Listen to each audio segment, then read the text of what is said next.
Magandang umaga Calabarzon at sa ating pong mga taga-subaybay. Sa ngalan po ng ating Regional Director, Police Brigadier General Felipe R. Natividad, ako po si Police Major Mary Ann Crester Natanawan Torres, ang Officer in Charge ng Public Information Office, Police Regional Office, Calabarzon. Para sa pangalawang episode ng ating programang Issue at Impormasyon, Talakayin, Alamin, ay tampok ang opisina ng Regional Cybercrime Unit 4A.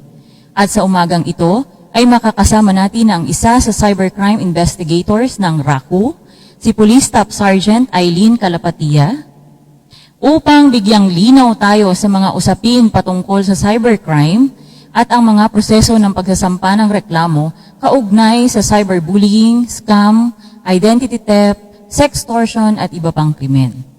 Inaanyayahan po namin ang ating mga followers at ang mga manonood na magtanong para mabigyang linaw po natin ang inyong mga issues and concerns. Sa ating resource person ngayong episode, magandang umaga sa iyo. Maaari ka bang magpakilala sa ating mga taga-subaybay? Magandang umaga po sa ating lahat.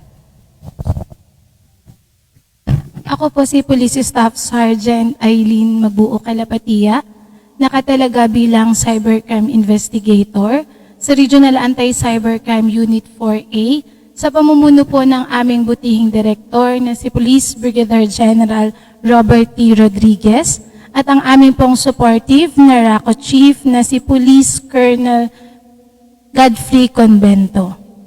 Ito po ay isang malaking karangalan para sa amin na maanyayahan dito sa inyong programa. Magandang umaga pong muli. So, yun po. Tuloy-tuloy na po tayo sa ating diskusyon. Alam niyo naman po medyo limited yung ating oras. Ano po? So, una po, alamin po muna natin, ano po ba itong anti-cybercrime group? Bakit po ba may anti-cybercrime group? Ang anti-cybercrime group, ma'am, ay itinalaga po ng ating bansa sa pamamagitan po ng pambansang pulisya po na upang mag-imbestiga, talakayin or mag-response po sa mga isinasangguni po ng ating mga mamamayan tungkol sa usaping krimen na nangyayari po sa cyberspace. Ganon din naman po, kami po ay naka-function upang mag-conduct ng mga digital forensic, cyber patrolling, and syempre po yung ating pong cybersecurity. Linawin lang natin. Sinabi niyo po yung cyberspace o yung cyber world kung tawagin. Ano po ba yun? Ito ma'am yung sa ating platform, sa internet. Kumbaga po, ito yung ini-enjoy ng lahat ngayon kung ano pong meron sa atin ngayon. Ito po ang internet surface. So, ito yung may gamit sa internet, computer, cellphone, kung ano pa po na gumamit ng technology. Yes ma'am, lahat po ng mga sophisticated gadgets natin na in-enjoy sa panahon ngayon, yan po ay kapag ginamit po ng isang cybercriminals, kapag po ang biktima po ay nagkaroon ng pangyayaring ganun, sa amin po yun isinasangguni ma'am. Okay. So malinaw po, ang kanila pong mga kaso na hinahawakan, ay yung gumamit po ng technology, nandiyan po yung internet, yung computer, yung cellphone. Yes. So yun po yung pumapasok sa kanilang opisina ng mga reklamo sa anti-cybercrime group. Ano naman po yung kadalasan ng mga kaso na ng cybercrime na idinudulog sa inyo pong opisina? Simula po nung naitalaga po ang aming opisina, ang kalimitan po na isinasangguni nila ay ang online libel. Ito po yung paninirang puri gamit ang social media. Gayun din naman po ang identity theft na napaka-critical po kasi ginagamit ang katauhan ng isang tao para manloko ng ibang tao. At saka po ang ating online estafa or ang online scam. Ginagamit po yung social medias, lahat po ng platforms para po makapanloko ng tao na kinukuhanan sila ng pera. So, nabanggit niyo po yung cyberbullying o yung libel. Yes. No po? So, ito ba yon yung sabi natin paulit-ulit na think before you click? Na bago tayo mag-express ng ating mga nararamdaman or yung pananaw natin dun sa isang tao, kailangan pag-isipan muna natin ng ilang beses kasi baka madali tayo or magkaroon tayo ng kaso ng libel, online libel. Yes, ma'am. Tama ka po dyan, ma'am. Kasi, ma'am, akala ng tao siya po ay Facebook. So, kahit ano na lang po yung pwede natin pong ilagay na opinion or kung i-express po ang ating sarili, lalo na po yung galit natin sa isang tao or opinionan sa mga nakikita nating tao. Hindi po dapat ganon ang ating mentalidad. Kasi po, ginamit po yung platform para po tayo ay magkaroon ng easier life. Pero hindi po ang manira ng tao. Akala mo po yung simpleng sinabi mo ay simple lang para sa'yo. Pero sa totoo lang, malaki po ang impact sa mga taong nasiraan mo. So may kaukulang batas po tayo para doon. Okay. Ito po, yung scam na binabanggit natin na kung saan ay nagkakaroon ng mga pagkuha ng pera or paniningil ng pera na dumadaan sa cyberspace. Ano naman po, pwede po bang linawin natin ano tong scam na to? Ma'am, yung scam napakalawak na problema sa cyberworld. Ang scam po ay hindi lang dito sa atin sa Pilipinas, kahit po sa buong bansa, sa ibang bansa po, internationally. Kasi ma'am, dun sa scam, dito po ang mga cybercriminals ay nagkakaroon po ng paraan para makapanghikayat ng taong maluloko nila sa social world. Ibig sabihin, ma'am, by means of meron lang silang mga accounts, marami na yung pwede nilang mabiktima sa isang segundo. Yung sa scam, kasi nga po, ang tao po may kakulangan sa kaalaman tungkol sa social world.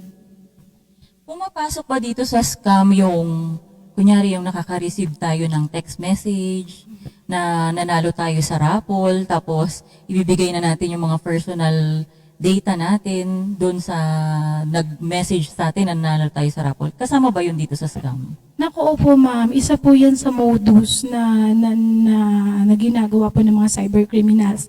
Yung makaka-receive ka ng text, sabi na nanalo ka ng 500,000. Tapos para maklaim mo yun, kailangan mong makipag-ugnayan sa isang tao na binibigay nila at contact numbers.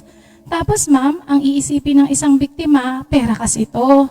So syempre pag naisip niyang may pera dito, i-grab niya yung opportunity, aba nanalo pala ako. Kahit ang totoo, wala naman siyang sinasalihang raffle. So, pasok din pala dito yung kunyari may mga nare-receive tayo na death threat. Tapos, sasabihin na, para hindi namin patayin yung pinagbabantaan, magpadala ka ng pera, dun papasok din siya sa scam? Ma'am, hindi po siya scam, pero meron po tayong batas nakalaan po para dun sa yung grave threats natin. Actually, ma'am, madalas po, nag-uumpisa po yung kaso na yan dun sa kaso natin ng voyeurism. Ito po yung medyo alarming na po dapat para sa ating lahat kasi ang voyeurism po nating tinatawag na batas, ito po yung RA 9995, Anti-Photo and Video Voyeurism, na kung saan pagpapakalat ng malalaswa na litrato at mga videos, tapos tatakutin na po sila. Pwede pong kapag hindi ka nagbigay ng larawan, ipapapatay ko pamilya mo, or pag hindi ka nagpadala ulit ng panibagong ganito, magbayad ka, ganon. Yun ma'am ang nagiging cost po ng sa sinasabi mo na threat. So, mahaba pala yung kwento. Mga interlink yung mga kaso dito. So, pwede na yung regular na kaso, yung mga nakasite sa ating mga batas na nasusulat, like the Revised Penal Code, ay malink sa cyberspace o dito sa cybercrime. Yes ma'am, totoo po yan. Kasi ma'am, ang cybercrime, meron siyang components kung paano nangyayari at kung paano ginagawa. Meron tayong tinatawag ma'am na traditional crimes. So, yung cybercrimes na ginamit po yung traditional crimes kasi nga po may ICT. Tulad po nung mga online staff, yun ang po yung minention natin kanina. Ang iba pa naman po na content po dun sa, nakapaloob po dun sa cybercrime na mga pangyayari is the content related. Ito na po yung identity theft at saka po yung online libel. At ito pong mga bagong batas tulad po ng hacking, illegal access, cybersex, cyber squatting, yun po ma'am. Tapos ma'am, ang mga sa cybercrime din kasi ma'am, nagiging po din itong paraan, sa social world ma'am, nagiging paraan po din ito para sa mga cyber criminal mind na makagawa ng ibang traditional crime, kugaya po ng sa mga nagpo-post. Yun po mga at the moment nila. So kung sila po ay nasa beach lahat, so ito pong si cybercriminal mind, magkakaroon po siya ng instinct na pwede kong nakawan yung isang lugar. Something like that, ma'am. Pero hindi na yun papasok sa anti-cybercrime group. Kumbaga, naging daan lang yung cyberspace para makumit yung traditional na crime. Yes, ma'am. Oo, kaya nga, pag-isipan po natin ng ilang beses bago po natin i-click or i-share. As much as possible po kung wala po tayo sa loob ng bahay, nagbabakasyon, yan lagi po natin pinapaalala yan. Wag niyo pong ipopost na at the moment buong pamilya kayo, nasa malayong lugar kayo, nagbi-beach kayo or nagbabakasyon, na kumbaga hiddenly or silently sinabi po natin na oops, wala pong tao sa bahay. So yung mga ganong pong eksena o ganong mga insidente, kailangan pong aware po tayo pagdating dito sa cyberspace. Kasi pwede po siyang maging daan para magkaroon ng traditional crime na tinatawag. Although, ang nag-trigger is yung mga posting natin sa social media.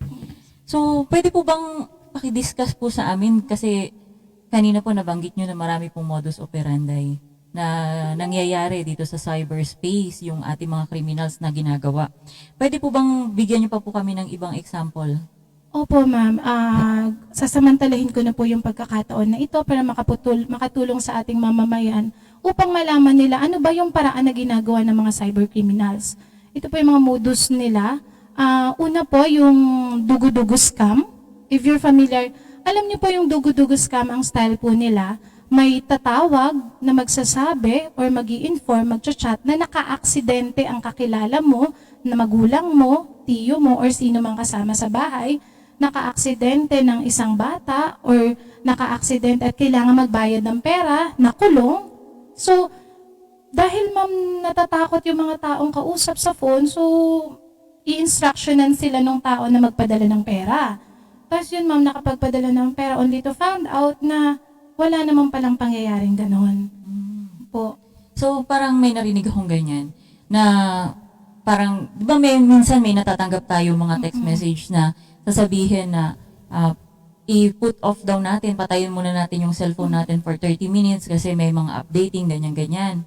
Na tayo naman sa pag-aakala natin na talagang totoo yung text message na natanggap natin, papatayin natin yung phone. Tapos yun pala, meron na yung kriminal na contact dun sa mga kasama mo sa bahay. Yes, ma'am. Na habang patay yung cellphone mo, tatawagan nila yung mga kasama mo sa bahay, sabihin na aksidente ka, kailangan mo ng pera para dun sa hospital. So, naniniwala naman yung mga kasama natin sa bahay kasi tinatawagan tayo, hindi tayo makontak.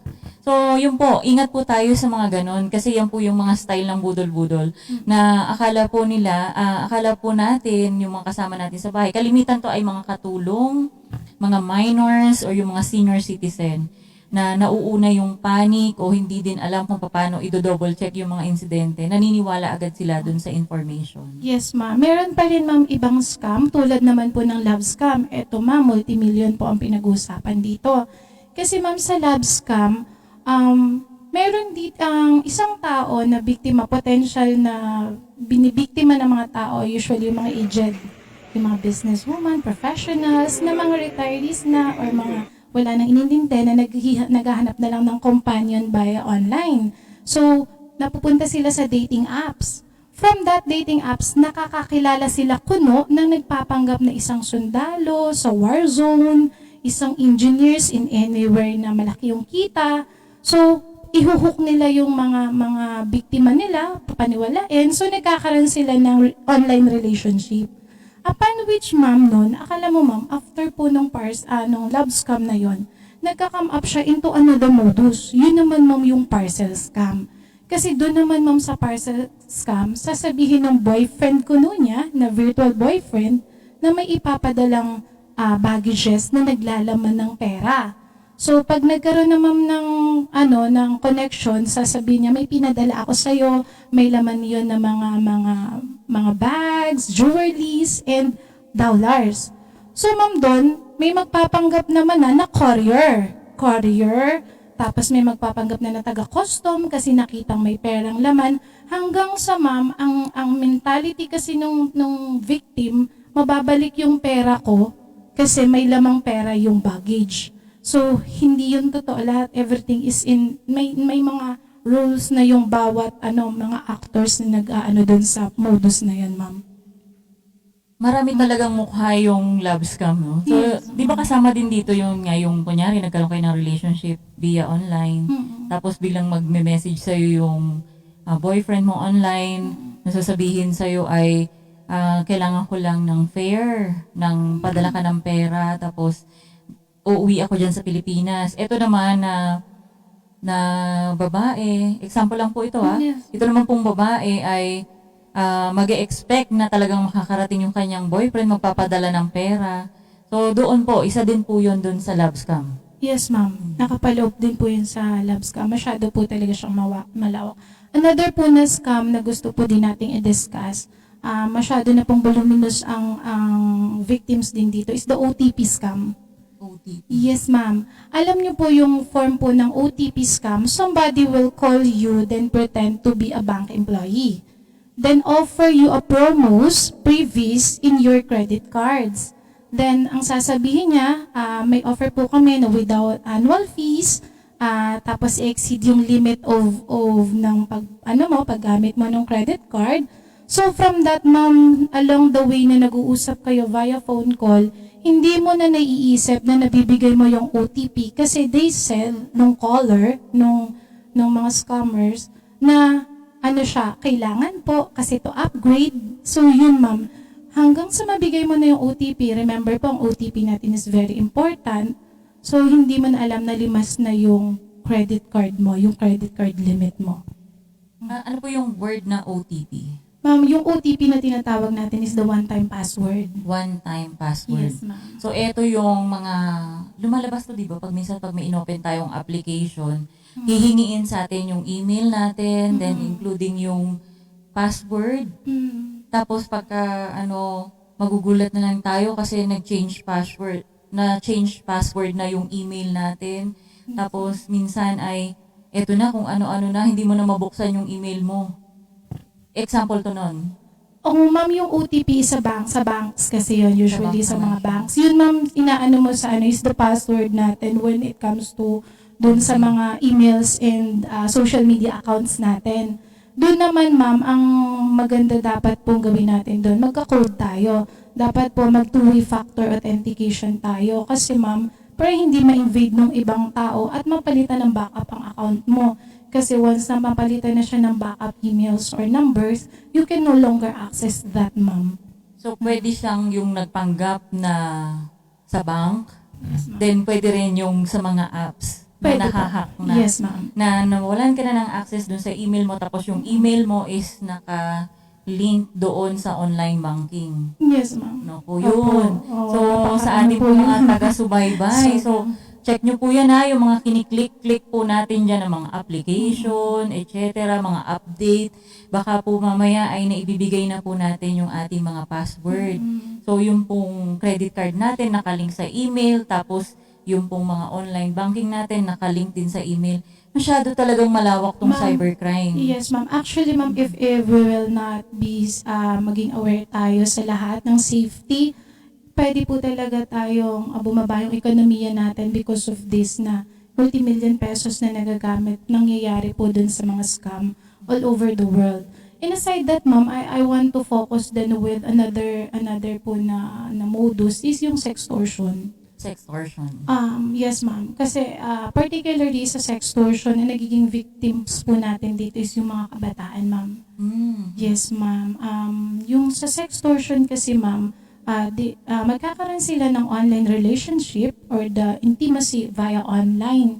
So from then on, na nagkaroon na sila ng intimacy, they agreed to exchange sensitive photos and videos.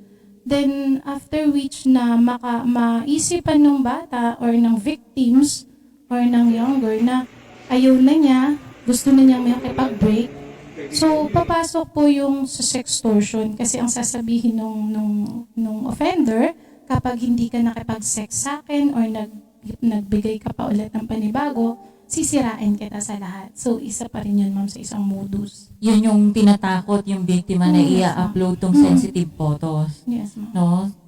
Actually, marami na tayong na-entrap na ganito, di ba? Opo, ma'am. Actually, we work for that. Yun po talaga yung gusto natin gawin, yung lagi po na matulungan yung mga bata po. Kasi kapag ang isang victim po ay na-encounter ang ganitong incident, medyo po devastating siya sa characters at sobra po hindi natin alam kung ano pa magiging result in the mind of the victim. So marami pong proseso dun sa bata in assessment. Kalimitan po ang biktima nitong sextortion is kabataan. Pero nangyayari din po ito sa adults. No po? So, kaya ingat-ingat nga po. Yun nga po yung lagi natin pinapaalala sa paggamit po ng internet, ng social media, na think before you click. So, yung mga kiniklik po natin, ina-upload po natin, hindi pinag-iisipan po yan ng ilang beses. Kasi once po na-upload na po natin yan, nandun na po siya sa cyberspace. Hindi na po siya basta-basta nawawala. Tama po kayo dyan, ma'am. And isa pa rin, ma'am, yung identity theft, ma'am, if you're familiar with that, with the identity theft, napakadali na po para sa isang cybercriminals na mambiktima ng identity theft. So, yung identity theft, if ikaw may social media ka, then you always post it publicly. So, hinayaan mo na yung tao or yung cybercriminals to create the same account with yours. And pag po nangyari yun, magpapanggap na siya as ikaw, or yun, gagamitin na niya na mambiktima or mang-scam. Yun, ma'am. Oo nga, may nakikita akong ganyan sa Facebook. Yung nagpo-post yung mga friends namin na etong Facebook na to is hindi yan sa akin. Yan ay ginaya lang. Ewan ko kung sinong nanggaya. So, nagugulat ako, bakit ganun? Yun yung tinatawag na identity theft. Yes. Tapos yung sabi ng friend ko, wag kayong magta-transact sa kanya, especially kung nanghihiram o nanghihingi siya ng pera.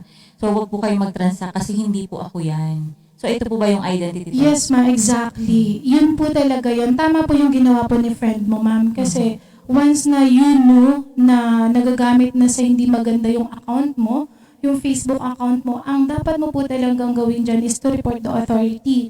Para lang din po yung ID na nawala. So, kung yung ID mo nawala, dapat i-inform mo yung public na nawala yung ID mo. So, i-report mo siya sa police. So, ganun din po yung identity theft. Mag-disclaim ka na hindi ikaw yung katransaction. And aside from that, ma'am, yung sa identity theft, pag alam mong nangungutang na yung tao ng pera sa'yo, or nag-a-ask ng money, try to confirm it via phone call dun sa phone na nakasave sa phone mo, or video call for about a minute para lang ma-confirm mo na totoo yung taong kausap mo. So, yun talaga, yung prevention natin dito sa cybercrime, i-double check. Ito po bang nag-email sa atin is legitimate, na nakalink sa bangko kung in case na nakiklaim na taga-bangko. Then kung yan po ay through social media na nakiklaim na sila yung friend natin na nanghihiram ng pera, it's better to check through call, no, sa cellphone or sa landline. Uy, kailangan mo ba talaga ng pera? Linawin po natin kasi baka mamaya po iba na po pala yung kausap natin. Nagkaroon na po pala ng identity theft. So marami talagang kailangang bantayan sa cyber space. Yes. Po, para hindi tayo maging biktima nitong cybercrime. Yes, ma'am. Tsaka, ma'am, nung during pandemic, grabe yung naging role ni cyberworld sa atin. Siyempre, it was then pandemic situation, ang tao confined. So, lahat lang tayo nasa bahay. So, ano lang ba yung hobby natin? To serve, and to serve. So, therefore, gamit na gamit yung social world. During that period, ma'am, naging voluminous yung crimes natin. After po ng pandemic, na nagkaroon na sila ng pagkakataon to report the incident, doon natin nakita yung difference of the report from the prior year up to the next succeeding year until now.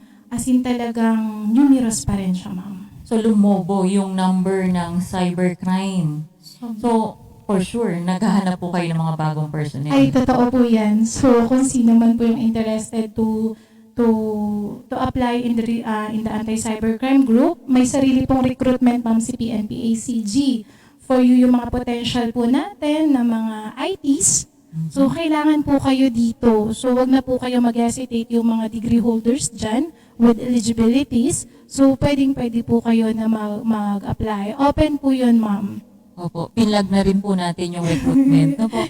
So, yun po, sa cyberspace, Sa cyber world, ilang beses po nating pag-isipan bago po tayo mag-click ng kung ano-anong application. At pwede po nilang tingnan yan, di ba? Kasi pag may mga bagong modus operandi, nag-share naman po kayo dun sa inyong Facebook. Opo ma'am, ginagawa po namin yon si PNP-ACG po, si Regional Anti-Cybercrime. Meron po talaga kaming posting, kaya i-follow nyo po. And it's good po na ito, pwede nyo din po itong i-share for us to know, para yung everybody, para naman po malesen yung victims natin. Tsaka para po sa mga cybercriminals, akala nila walang batas na para po maano kayo doon. Meron po tayong batas talaga. Sige nga po, linawin po natin. Ano po ba itong batas na to na pwedeng managot sila kapag lumubag sila dito? Ito po ma'am yung tinatawag nating Cybercrime Prevention Act or RA 10175. So once na makakommit ka ng cybercrimes, dito na po yun magfo-fall.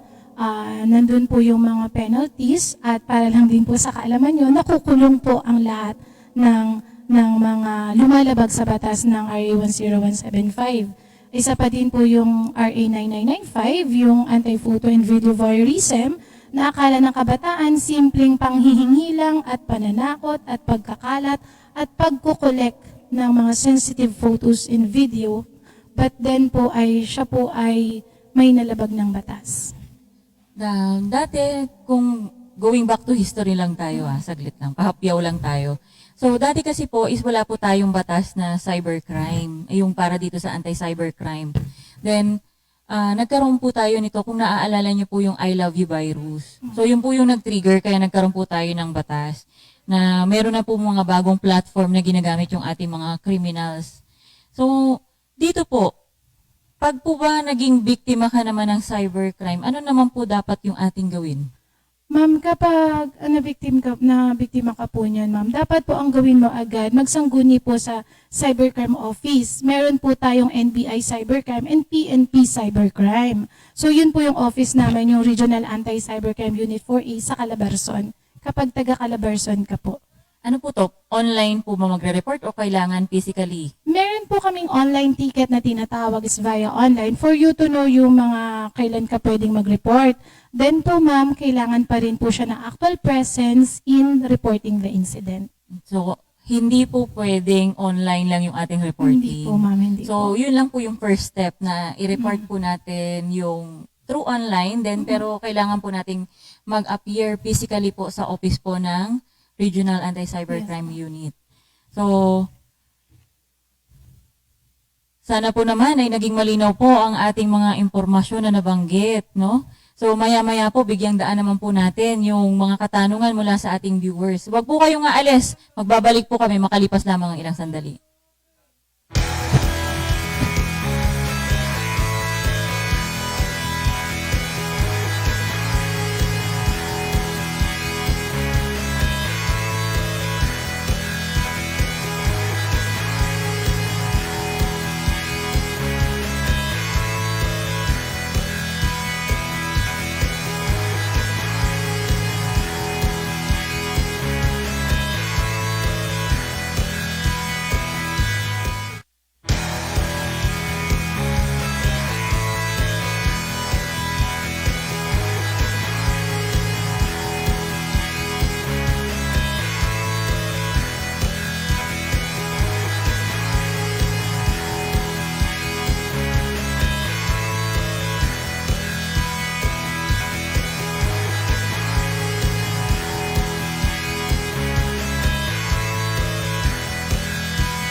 Nagbabalik po tayo sa ating programa, Issue at Impormasyon, Talakayin, Alamin. Para sa susunod na bahagi ay bigyan daan naman po natin ang mga katanungan mula sa ating mga viewers.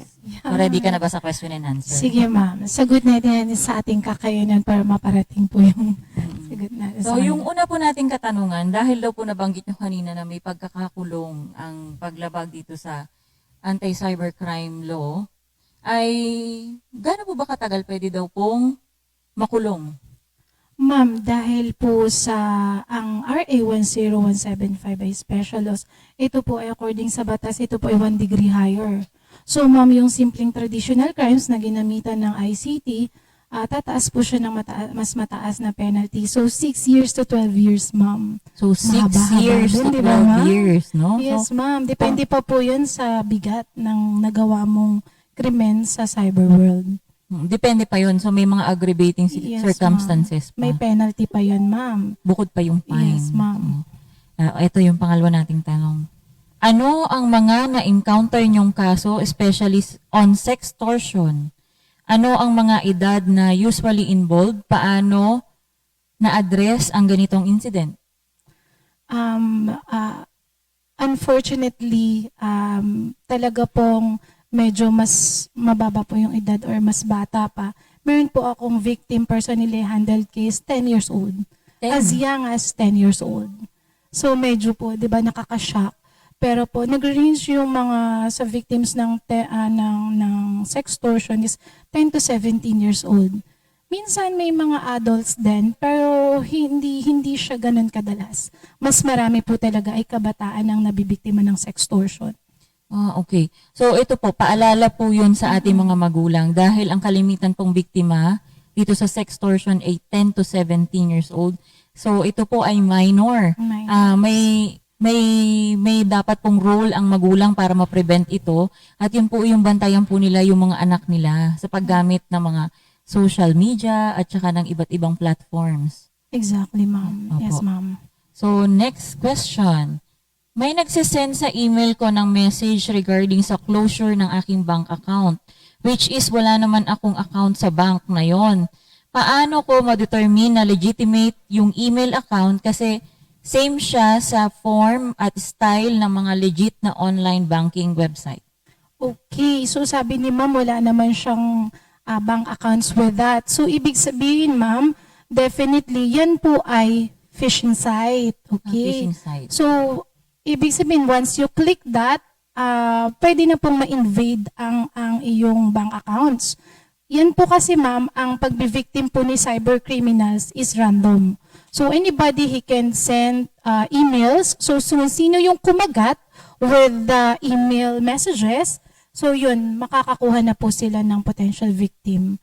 So therefore, ano po ba yung dapat natin gawin? Tawagan po natin yung mga branch, yung branch ng ating banks, or magsadya po tayo dun sa kanilang opisina para po isangguni ito kung ikaw naman po ay talagang may bank accounts dun sa sinasabing bank provider. Pero kung wala kang bank account, ibig sabihin, Phishing site phishing talaga siya. No. So, yun po. O kaya wala ka namang ni-request na update ng Yes, information ma'am. tapos may dumating sa'yo. So, Yes, ma'am. most probably, yan ay cybercriminals po yung katransaction Opo. natin. Please take note, ma'am, na ang mga emails natin, di ba nilalagay natin minsan yan sa mga details pag may Yes. pinupuntahan tayong establishments, Yes. may pinifill upan tayo ng mga forms, so nalalagay natin yan. So si cybercriminals, ay, email. So something like that. So nakukuha nila anywhere, so random yung pagpapadala nila. Okay. So, kaya pala yung iba din ng mga tao, sabi nila, bakit ba ilalagay yung contact number? Di ba lalo na ngayon yung sa Yes. contact tracing Yes, natin ma'am. due to pandemic. So, pag may pinuntahan tayong establishment, may pinapipilapan sa ating mga forms. So, nagre-react po yung ibang mga tao, bakit daw kailangan ilagay yung number? Which is true. Kasi pagka napunta po sa maling tao, Yes. yung mga personal details natin, yan, pwede nga yung kaninang napag-usapan natin, mag-send sila ng mga text messages na akala mo naman ay totoong-totoo na nanalo ka kung saang mga raffle. Yes, ma'am. Napakadali na po nun, ma'am, di ba? Kapag pumunta tayo sa establishment, contact numbers, nandiyan na lahat, nakikita mo. So, picturean lang yun ni cybercriminals, dala-dala na niya. Ganun po yun. So, ang sagot lang talaga dito ay maging maghinala tayo po, no? Wag po tayo agad-agad maniniwala dun sa mga messages na natatanggap natin at wag din po tayong sagot ng sagot sa lahat ng nare-receive nating messages. Opo, kailangan talaga maging sweetik tayo to look for that. So next question, paano po ba mag-file ng kaso na ginagamit ang account na hack sa panghihingi ng pera sa mga kaibigan sa FB? Nabanggitan natin to kanina. Yes, ma'am. Ulitin Yes, lang ma'am. po natin. Opo. Yan, reiterate ko lang po yung tungkol dun sa kapag nagagamit yung account mo, mag-report ka po agad sa authority, dito nga po sa Regional Anti-Cybercrime Unit 4A or kung taga saan ka man. So para po ma-notified kami na ito palang account na to, magkakaroon ng record sa amin na ginagamit ng kahit sino. So ginagamit sa pang-scam. At saka po mabuti rin po na mag-blatter ka rin po sa barangay. Kasi po, malalaman dun sa account na ikaw ay, minsan kasi nagpo-post tayo kung taga saan tayo. So, dapat alam din po ni barangay para po ma-aware yung mga kakilala natin ay ganito. Tsaka po yun, ma'am, disclaimer, yung binanggit mo, ma'am, Yes, kanina, na hindi ako ito, so any transactions. To prevent naman, para naman po ma-prevent, i-expand ko na rin po yan, ma'am. Iwasan po natin ang mag-post ng documents. Yes, Or any documents. IDs or certificates via social medias. Minsan overwhelming ang achievements natin, totoo yun. Pero dapat maging din tayo, safety din tayo sa pagpo-post. You can tamper the names, lalo na ma'am tayong mga uniform personnel. Yes, oo. Gamit na gamit po tayo when it comes to identity theft. So sino ba naman ang hindi maniniwala na pag nanghingi ng pera, ma'am. Pahiram nga po ako ng pera sa'yo. So, sino po yung hindi maniniwala? Kapwa kita kapulis. So, yun, ma'am, yung be cautious tayo with that. So yun po, no, yung dami po nating dapat ingatan pag gumagamit po tayo ng internet, ng mga technology na meron na ngayon. So ingat po. Ulitin ko ulit, think before you click.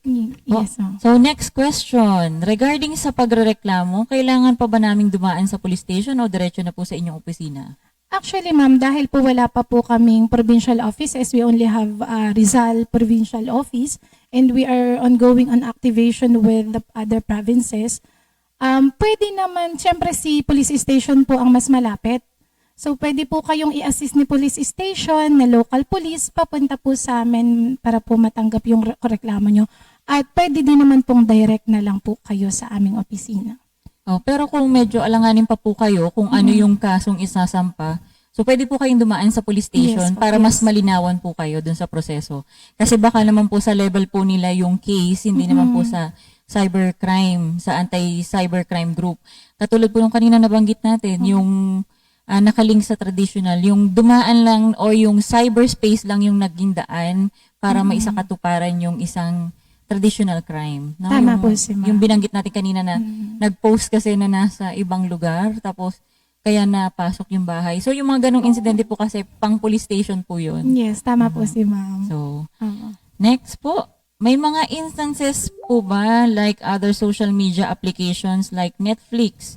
Dati may mga nagreklamo na bigla na lang daw nauubos ang laman ng kanilang ATM account.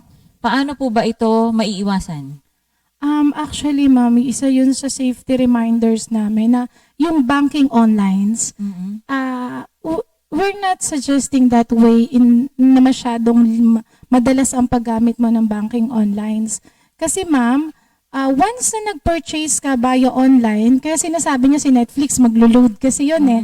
So if you pay the money via online, so nagkakaroon na sila ng way para po ma-invade yung ma-invade na yung bank accounts mo. So yun ma'am, nagkakaroon ka na ng charges at nakukuha yung laman ng debit or credit card mo. Hindi lang to Netflix, ha? Yes ma'am, lahat ma'am. So lahat naman po nung mga Purchasing, any purchasing na via online. basta ginamit po natin sa online. Kaya nga po yung credit card, yan, ginagamit natin yan kalimitan para Opo. hassle-free. Yes, Pero yes, tumataas naman yung risk natin na maging victim ng cybercriminals. Yes po, No totoo po? po yun. Ay, ang hirap ipaliwanag isa-isa at saka parang information overload, no po? Ang dami pong mga batas, ang daming modus operandi na pumapasok dito sa cybercrime na inyo pong kinikater. Yes ma'am. So, Tapos sabi nyo nga, lumove pa yung number. So, dahil po dyan, maraming salamat po sa napaka-informative na discussion. No po? So, kung kayo po ay may mga pahabol na katanungan, naka-flash po sa ating screen ang mga numero ninyong pwedeng tawagan. Ganon din po yung kanilang Facebook page. So, pwede po kayong mag-chat dyan para po masagot po nila yung mga tanong nyo po. Then, ito pa rin po ang programang Issue at Impormasyon. Talakayin alamin, magbabalik po kami sa ilang sandali.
Yan, natunghayan po natin ang komprehensibong pagpapaliwanag ng ating bisita sa umagang ito.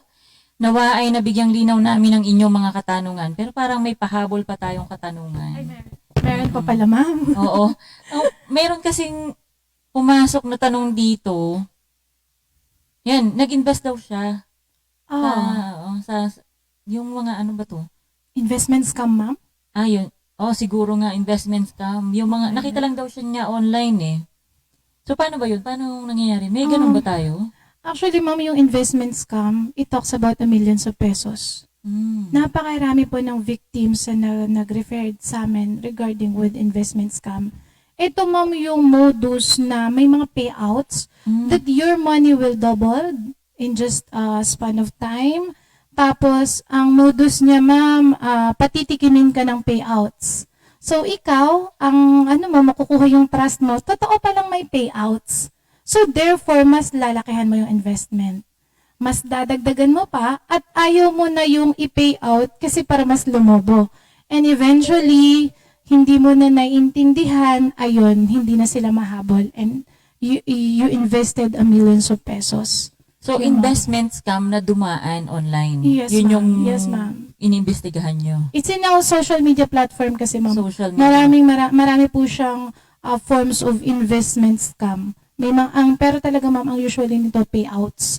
Kunyari, ma'am, si 10,000 pesos mo, doon na tayo sa mas mababang figure, ma'am. Si 10,000 pesos mo, in just 5 days, kikita siya ng 2,000. Ma'am, dinaig ang bangko, di ba? Oo. Magkano lang ang interest sa bank? Yes. So, ma'am, yun, so magiging na siyang 12,000 in just 5 days. So, kukunin mo, ma'am, si 2,000, pero still nandun si 10,000 mo. Yun yung unang pay out ka. Tapos, ma'am, dahil sabi nga, malaki yung payout at malaki yung dagdag na tubo, so si 10,000 gagawin mo ng 100,000. Yun na yun, ma'am. Doon na nag-uumpisa. Tapos, dapat aware tayo. There's no such easy money. Yes. Wala po easy money. Ang kalimitan naman ng root nitong cybercrime is nakalink din sa pera, di ba? Yes, ma'am. No, na magigain sila ng pera. Everything is in money talaga, ma'am. Yes. To earn money nang walang pinaghihirapan, pero may mga taong niloloko. Yes. So, kahit dun po sa mga identity theft minsan, o kaya dun sa mga emails natin na hahack. So, yun naman din po yung talagang nagiging root cause, yung pong makagain sila yung criminals ng pera. Pera. So, ingat-ingat po tayo, lalo na po lahat ngayon ng transactions natin is online na natin ginagawa. Yes, ma'am. Sobrang ingat po talaga tayo. Tsaka, ma'am, always remember, binigyan kasi tayo ng ways of living para maging easier yung gawain natin using the platform. Pero, syempre nga, maging responsible din po tayo at smart sa paggamit po nito. Dapat po si parents, marunong pong i-guide din yung anak nila. Huwag po tayo masyadong mag-trust kay anak natin. Dapat po alam natin yung online activities para maiwasan natin yung mga diniscuss natin po kanina. As well as para naman po sa lahat, ma'am, yung paulit-ulit mong sinasabi, it's think before you click. Yun po, Yes, ma'am. oo. Sobrang dapat po ganun yung ginagawa. Tapos po, be secure ka. Treat your social medias, emails, password as like cash. Ang hirap po mawala ng pera, di ba, yung nalaglag lang sa ano. So, Yes. treat like that. So, dapat secured lahat. Paano ba yung isang paraan para maiwasan natin? Like yung sa Facebook, Mm. di ba parang may setting doon na pwede nating i-adjust? Yes, ma'am. Dapat po aware ang tao na meron tayong settings of privacy. Ang settings of privacy, ma'am, pwedeng hindi ka searchable. Pwedeng hindi ka makita yung friends list mo. Okay. Pwede pong hindi ka makita ng ibang tao by using the search engines. May mga ganun, ma'am. So, nasa sa iyo po yun kung paano mo i-aayusin yung accounts mo. Aside from that, in posting, ma'am, yung overwhelming mo ng mga achievements na sinabi ko a while ago, pwede mo namang ma-choose ang audience I-customize mo or i-friends of friends mo. Hindi yung publicly. Minsan kasi hindi na natin nakikita. Nag-upload na lang tayo bigla. Nagmamadali tayo mag-upload. Yes, Na yung ma'am. palang public pala yung setting ng mga naka-public in-upload pala. natin. Tapos yung palang in-upload nyo po yung pera kasi bonus na kalatag sa tama. Yes, yan Naku, naman. Diyos ko, Sobra. ang init sa mata. Tapos hindi natin alam sinong paghahabolan natin for such things. Pero ang totoo, hindi po tayo naging responsable dito. Ayun, Opo. ma'am. So, sa paggamit ng cyberspace, kailangan responsable po tayo. Bantayan po natin ang ating mga anak, lalo na po ang mga minor de edad. Kasi, syempre po, nadideceive pa po sila. No? Mabilis po silang mapaniwala dun sa mga nababasa nila at nakikita nila sa cyberspace.